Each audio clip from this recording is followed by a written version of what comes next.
Well, the first thing we're going to do is we're going to remove that bracket for the brake line to make sure that we don't stretch it or anything unnecessarily.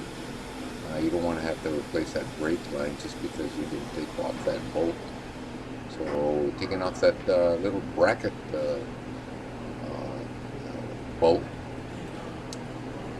and, that's quick.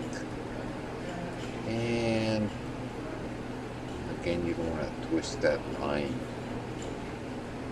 and have to replace it. Now we're going to take off the caliper, and that's going to take two small bolts here. And, should be pretty fast and quick. So, in fact, in this particular car, it's almost take it off as soon as you loosen it. So, there you go. Quick. Now, what we're going to do, if you can't take it off just by pulling it, you know, on some vehicles, you know, it's kind of tight in there if it hasn't been used. So just take see there, it's kind of a little bit tight. So we're going to take a screwdriver and get on the left side of the rotor, or in fact, in this particular case, right into the center, and just move it a little bit. And that should be enough to be able to take it off. So here comes the caliper. And, just set it aside and make sure that you put it in the direction where it's not going to bind or twist that hose, especially if you have old hoses. Okay, and then just slip out the brake pads and set them aside. And now we kept off the bracket. Now you could have taken off just these bolts on the two bracket bolts, take it and just pull it out, intact, not having to, take off the caliper and the brakes. But I don't know. It's probably better just to take it off, and it doesn't take that long to put it back on anyway. So do it the right way. But sometimes shortcuts get you in trouble. So these are in there, I don't know, 118 foot-pounds, and sometimes if you haven't taken this bracket off for a very long time, rust and stuff, then it might have to get a breaker bar. But this one was pretty easy. And it's good to have one of those ratchets that has a way to extend it, just in case if it's too tight, then you can stretch it out, get some more torque out. So this was quick. Make sure you put the bolts back on so you don't lose them. And when you put it back on, put some anti-seize on there. Pretty important part. And just pull out the rotor. And the reason for this is because you have to get to that sway bar link that's in the way, so you have to take the rotor off. So now you can take out the sway bar link.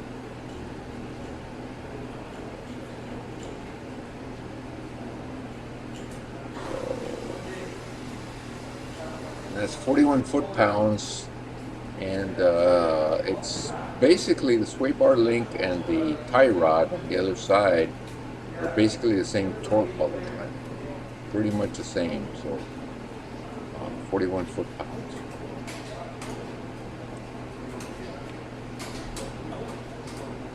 The brackets are,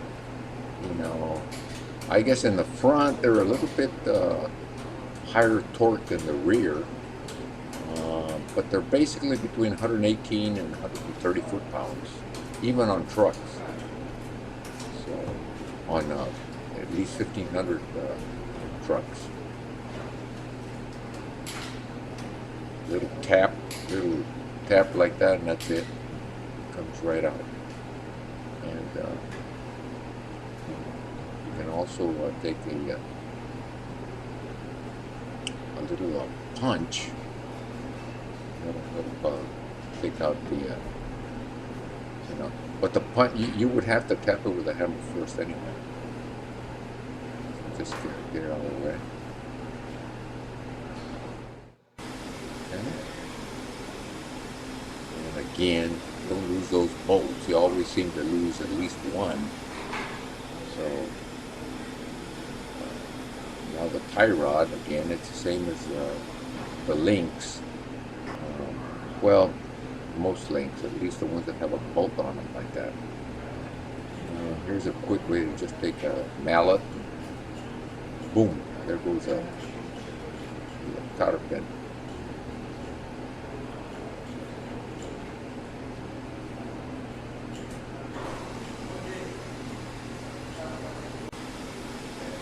And those are, again, 41 foot-pounds, pretty easy to take it off.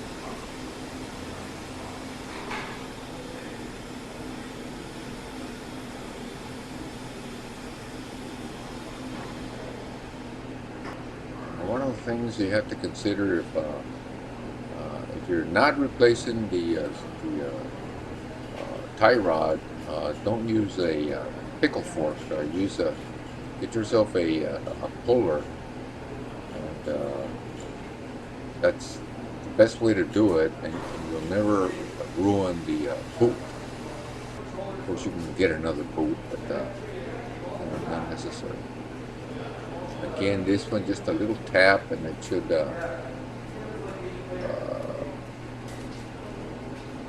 come out of there. If it doesn't come out after you pull it off. This one just fell off. Again, get it out of the way. Don't lose that nut.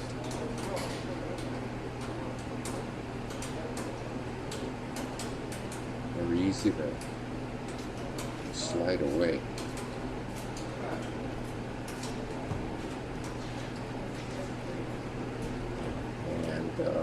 Here's the upper control arm bolt, 66 foot-pounds. So just a little bit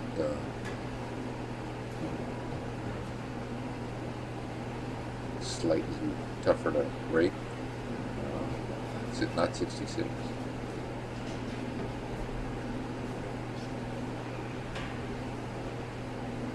Now, whenever you're taking off the upper control arm, you're going to have to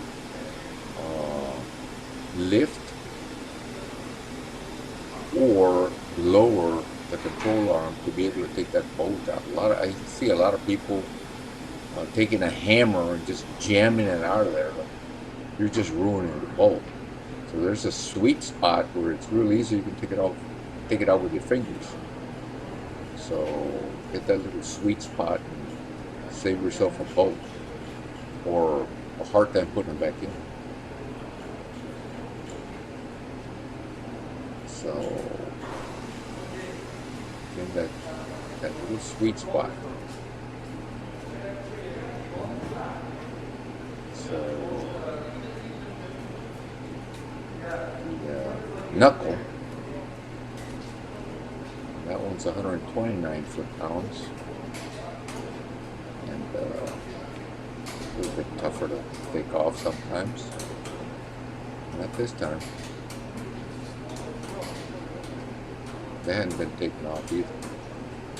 So again, it's nice and clean, so no rust or anything.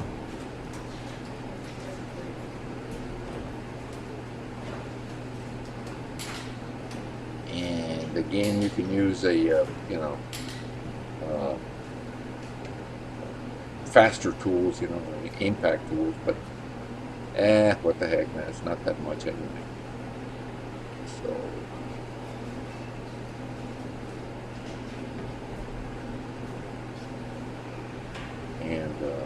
I have a lot of them. Just don't use them unless I absolutely have to, and also they can get you in deep trouble. So it's much better to do it, the old way. Now this guy here, you know, uh, Pitman, pullers, nothing sometimes works. So you have to give it a couple of whacks with a pickle fork, a big pickle fork. They are different, by the way. The pickle forks, there's pickle forks for the tie rods and pickle forks for the knuckles. They're different. So sometimes you have to take two, slam together. So that one, there you go. There goes the knuckle. And of course you ruin the boot, so take off the boot. And now ready to take off the lower ball joint. After a little bit of cleaning, just spray it off. Why in the heck mess up all your tools when you can just spray it off and clean it? And there you go. Don't have to clean the tools. Okay, now this is a Harbor Freight MA 10-1, and I used one adapter off the MA 11-1, but could have used the MA same adapter on the MA 10. But they're just happen to be the same. Sometimes they're not the same. So you're going to push down. So you're going to take the one with a larger hole on top, and of course the other adapter is a lot smaller, so use that one for the bottom. And then again, there's a sweet spot that you can tell how it's got little tiny small ribs underneath, cylindrical ribs. So there's a sweet spot for all these adapters, and here when taking it off, you put the narrow, the bottom one, and then on the bottom, use the other side and use the big ribs to hold the cylinder. And again, make sure the rib that you found to fit goes exactly, as an exact fit. Otherwise, you'll be struggling because it's going to be slipping to one side or the other. And that's why there are so many different cylinders and ribs, so you can get the right ones together. And if you use the wrong ones, they're going to slip one side or the other. So it's not gonna work. And you might ruin the cylinders, and you're in a more expensive situation. Again, get it perfectly so it's hitting exactly, and to fit the ratchets and stuff, you're going to have to get that jack, and it's extremely important to have that jack there. Otherwise, you might have a spring coming out of it. That can do some serious damage, broken arms and stuff, broken hand, broken fingers. So always have that jack underneath the lower control arm.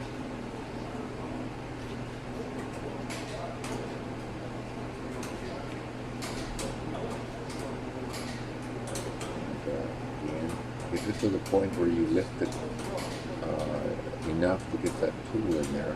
You can't put an impact under there. There's just not enough space, and you have to have the exact right combination to be doing or flipping it over. And if you don't have the exact combination to be able to pull instead of push, then you have to do it whichever direction you can put it in. So that was easy. Didn't take much. Just make sure you've got enough torque when you're using it. You don't need an impact. In fact, your impacts, you normally loosen something and then use the impact to make it faster to take it out. But just using an impact to get stuff out, you're just ruining, in the long run, your impact. Brush it out. In fact, you always brush out and clean it as much as possible, not only to ball joints, but U-joints, especially on U-joints, because on U-joints you can do some serious damage to the U-joint when you're putting it in, and then find out that you're going to have a vibration in your shaft and then have to redo the whole thing again. So a good thing to do is to always brush it up, take some fine sandpaper and clean it really smoothly so that everything goes in perfectly, so you don't have trouble and have to do things twice. Now for ball joints, you're just going to struggle more, but cleaning it is going to make it a lot easier, faster, less headache trying to get that thing back in there.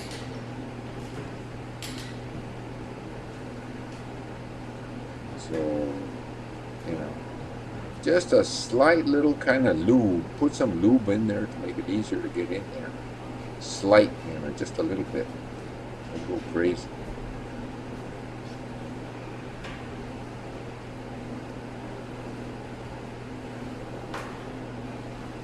And then get the right adapters, and this time you're going to have to put the cylinder on top, put that one on the bottom, and kind of, fit it pretty much centered, and then give it a little tap with your mallet.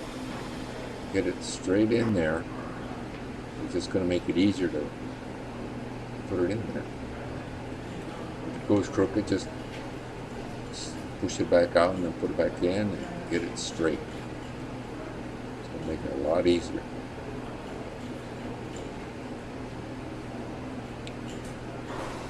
So just put the cylinder on top this time. Put the wide one on top and the narrow hold one on the bottom, and push it up and make sure that it fits perfectly centered.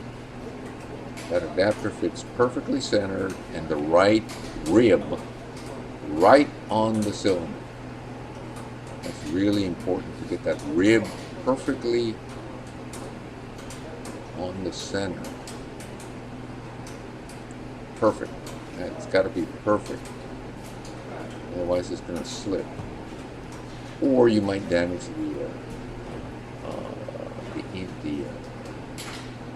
the ball joint. So you don't want to damage it. Again, hold it tight, right in place, and then make sure the ratchet is in the right direction. Then tighten it with your hand, and then start cranking. So you start cranking, getting it in there. Since you cleaned it, it's going to be easier to get in there.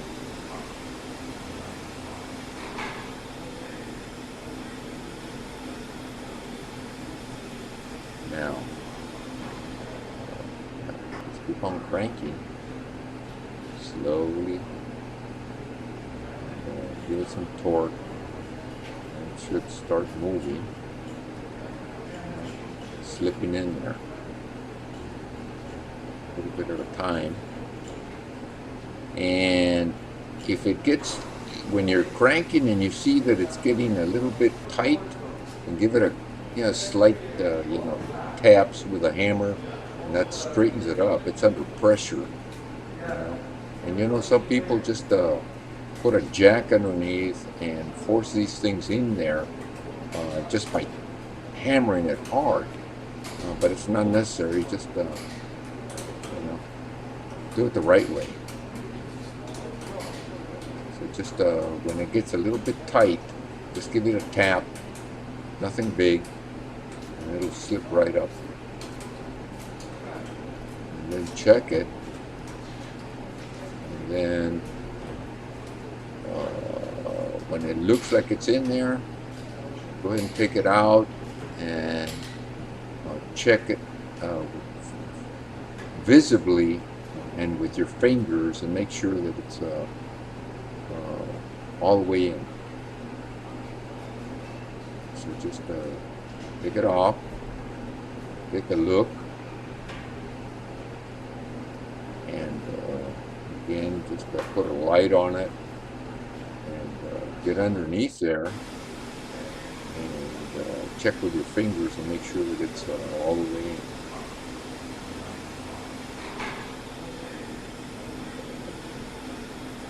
Look underneath,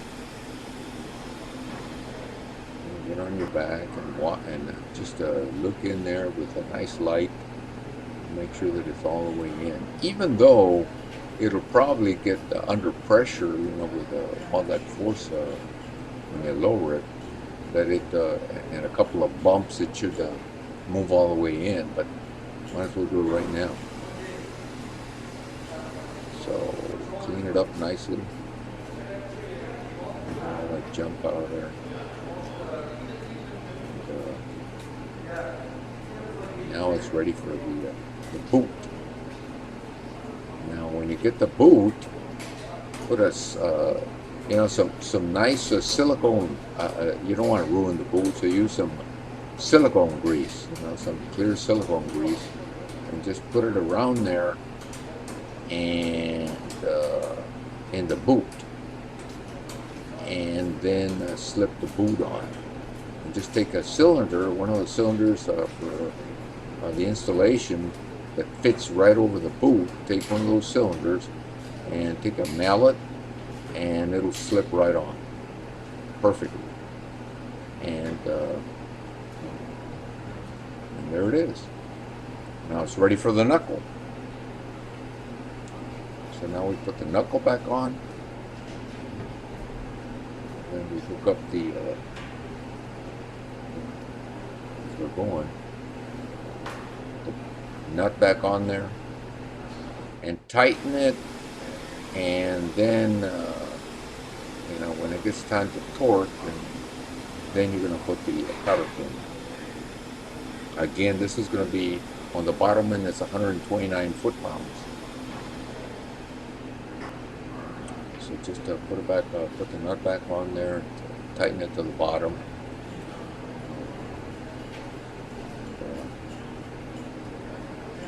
Well, you have to tighten it to be able to move it around. So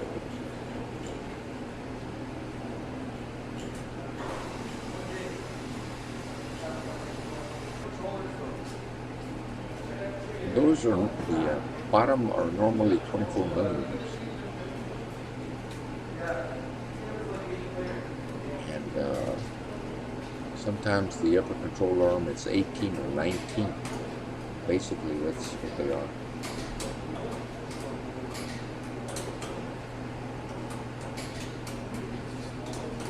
Knuckles are normally, the tie rods are normally 21 millimeters.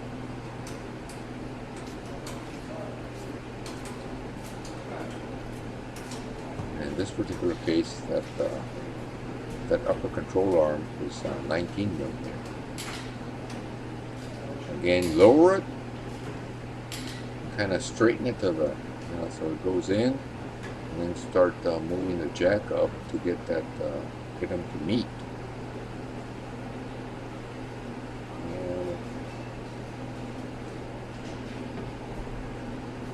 sometimes you gotta crank it up to the points that are on some of these. They have the a rubber, bushing in the way of the frame. So sometimes you have to crank it up there.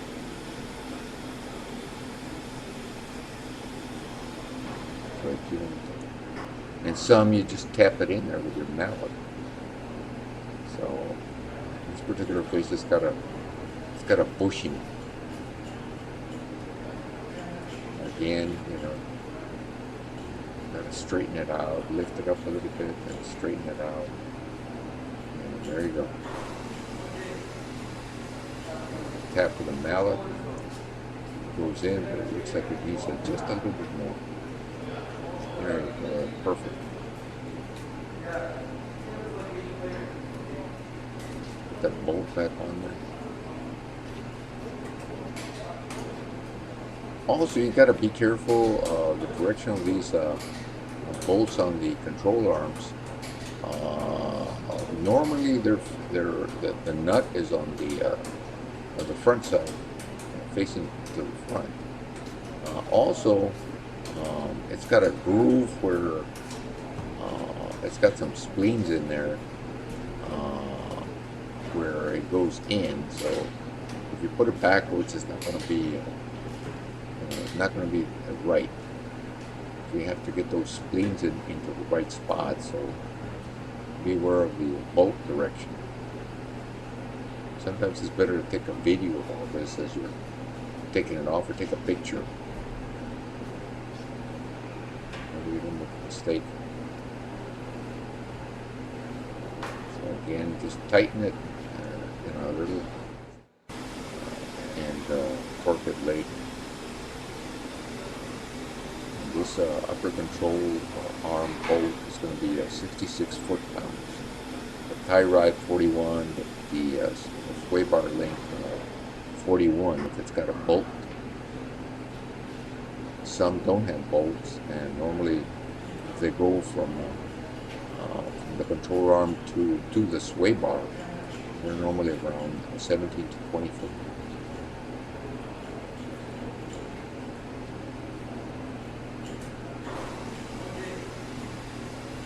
So now I'll get the sway bar link back in there. Clean it up.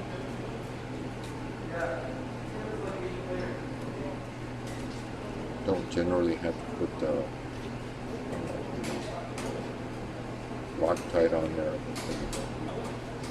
think with just a little drop, and that's good enough. It'll come out. It's a long bolt.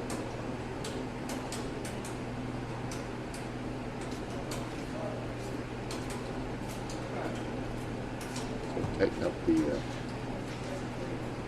sway bar length, torque it later, 41 foot-pounds.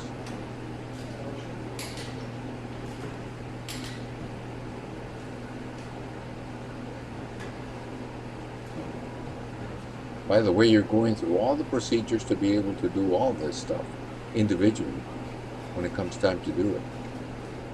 Tie rods, sway bar links, brakes, rotors, the whole works.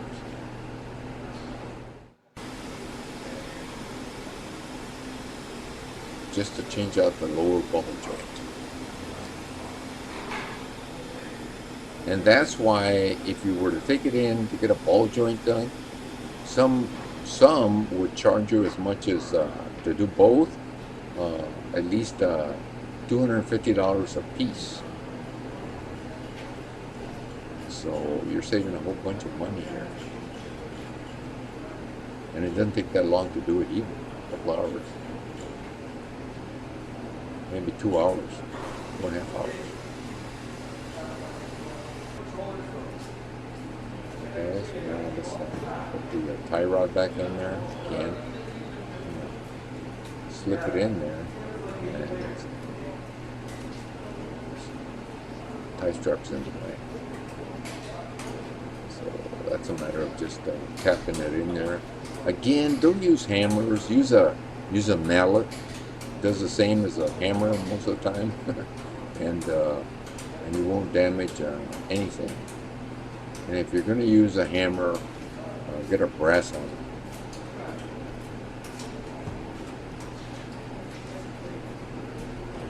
Again, tighten this and torque it later to 41 foot-pounds.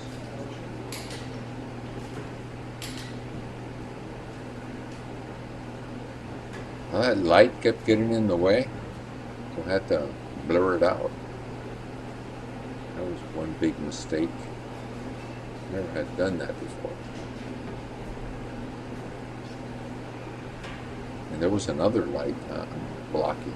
So now torquing, 41 foot-pounds, 129 foot-pounds, 66, 25 for the caliper bolts, and 118 for the knuckle.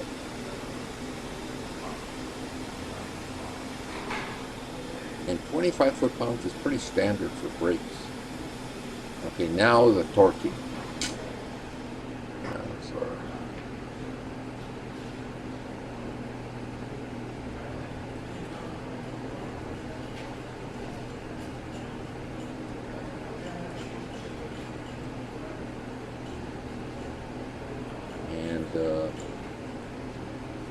Real quick 2.5 hour job, and you saved $250 for this ball joint. And, torque it, and always tighten. If you're using a cotter pin, always tighten it more rather than loosening it. If you loosen it, you just messed up. We always tighten to put those cotter pins in. Again, 41 foot-pounds, put the cotter pin back in.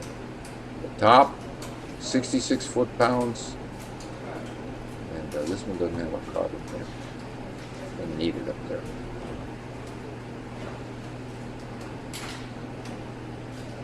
And always put your hand on the top, otherwise just miss torque. So you have to do it the right way.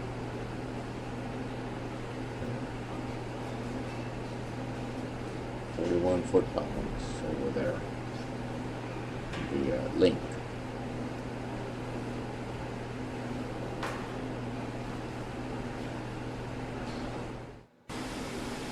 Now it's too bad you have to use the long socket sometimes for these longer bolts.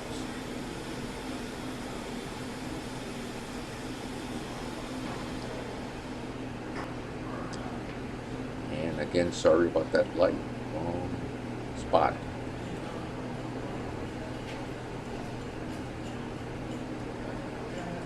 And again, 41 foot-pounds on the tie rod. Torque. And if you take this into a shop, they won't torque it, they'll impact it. And you're off. And that's why sometimes you can't take the bolts off.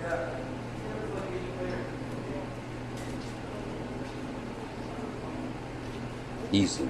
Take the bolts off, nuts out easily. The cotter pin in. I use a hammer this time.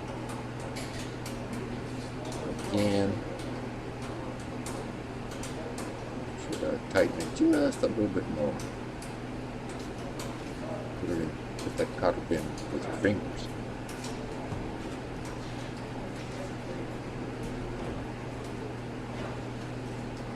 Okay. Get back on the other side. Do the rest of this stuff. Put the rotor back on. And some of these have a little screw in there to hold them in there, but if it doesn't, you have to put a nut on there to be able to put the brakes on. Keep it straight and snug.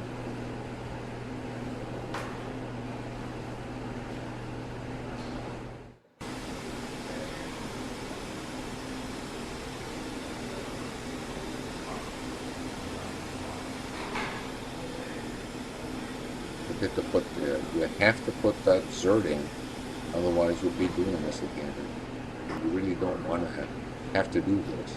So put the zert on all these parts that need zerts and grease them, and you're done. Or when you're doing it.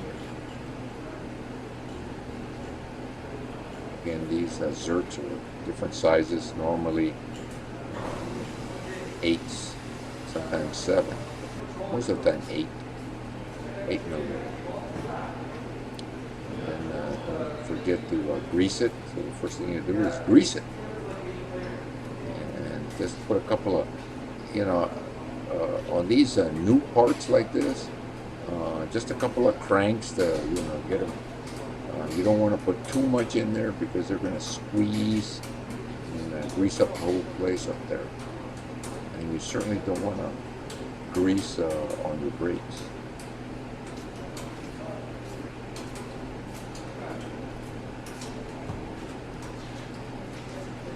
Nice and clean it up.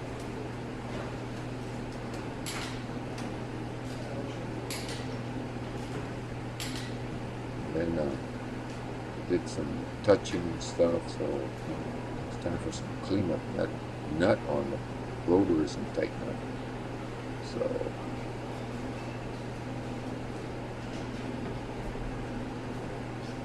yeah, you do not want to leave grease on the rotor. And right now is the right time to do it before you put the caliper back on.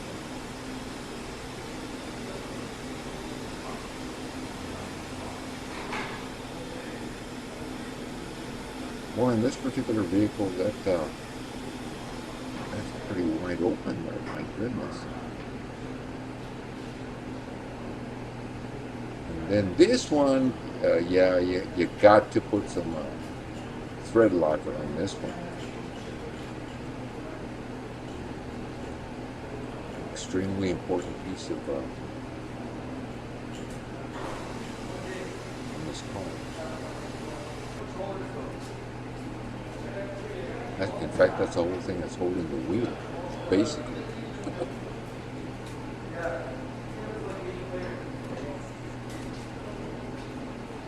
Yeah, so this particular part here is pretty important. Again, this is going through the entire process of changing anything on your front suspension. The whole works. So from brakes to tie rods to links to ball joints.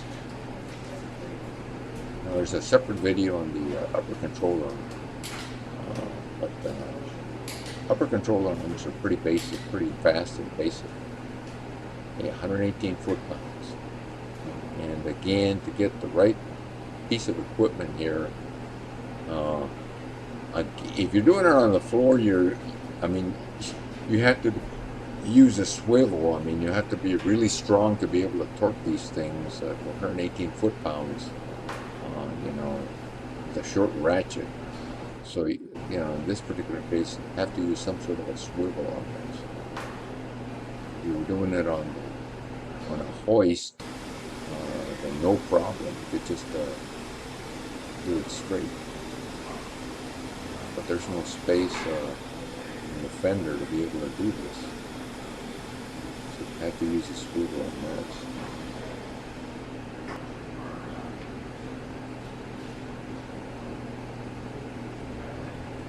So now put the brakes back on. Before you, or as you're doing this, put a slight amount of brake grease on the slide points here. And make sure you put you're reusing the brakes like this, put them in the same spot. Caliper goes back on, and we're almost back into business. A brand new suspension, no more bumping or anything, and no more getting caught on the side of the road for an older vehicle. So put those two bolts back on there in the caliper, torque them to 25 foot-pounds, but don't forget to put the bracket also back up there. Otherwise, you're going to be in deeper trouble with no brakes. So put that bracket bolt up there, so you don't have a dangling brake line. Again, every piece that you do here is extremely important, so you got to do it right.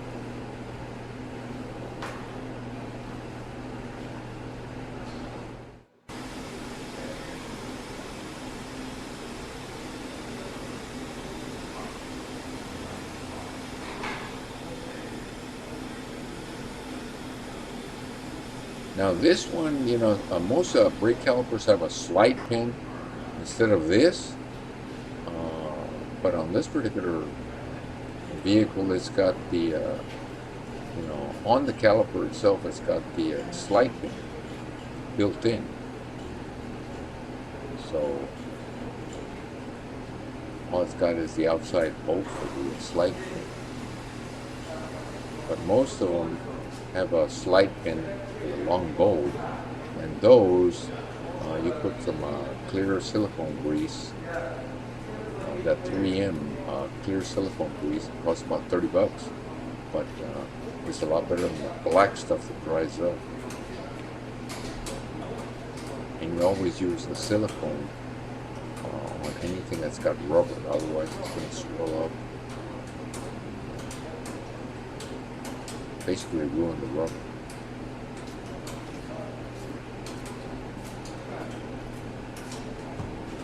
Torque it to 25 foot-pounds normally, and in this case definitely,